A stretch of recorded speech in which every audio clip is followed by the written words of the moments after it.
Hello everyone, আসসালামু আলাইকুম। কেমন আছেন সবাই? আজকে বৃষ্টির দিনে হঠাৎ করে আমার খিচুড়ি খেতে ইচ্ছে করেছে, তো ভাবলাম আপনাদের সাথেও শেয়ার করে ফেলি।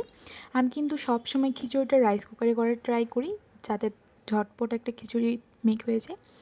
রাইস কুকারে আমি প্রথমে তেল দিয়ে, তারপর পেঁয়াজ, আদা, রসুন দিয়েছি, তারপর তেজপাতা, এলাচ, দারচিনি দিয়ে এবার মশলাগুলো দিয়ে দিব। লবণ, মরিচ, হলুদ, ধনিয়া আর জিরা গুঁড়া দিয়ে দিয়েছি। সব মশলা দেওয়ার পর এবার হালকা একটু পানি দিয়ে মশলাটাকে ভালো করে কষিয়ে নিব। এখানে কিন্তু আমি চাল আর ডাল আগে থেকেই ভালো করে ক্লিন করে নিয়েছিলাম, মানে ধুয়ে নিয়েছিলাম। এবার চাল ডাল দুটোটাই দিয়ে দিচ্ছে একসাথে। এবার এখানে একটা খিচুড়ি মেক হইতে যতটুকু পানি লাগে ততটুকু দিয়ে দিচ্ছি।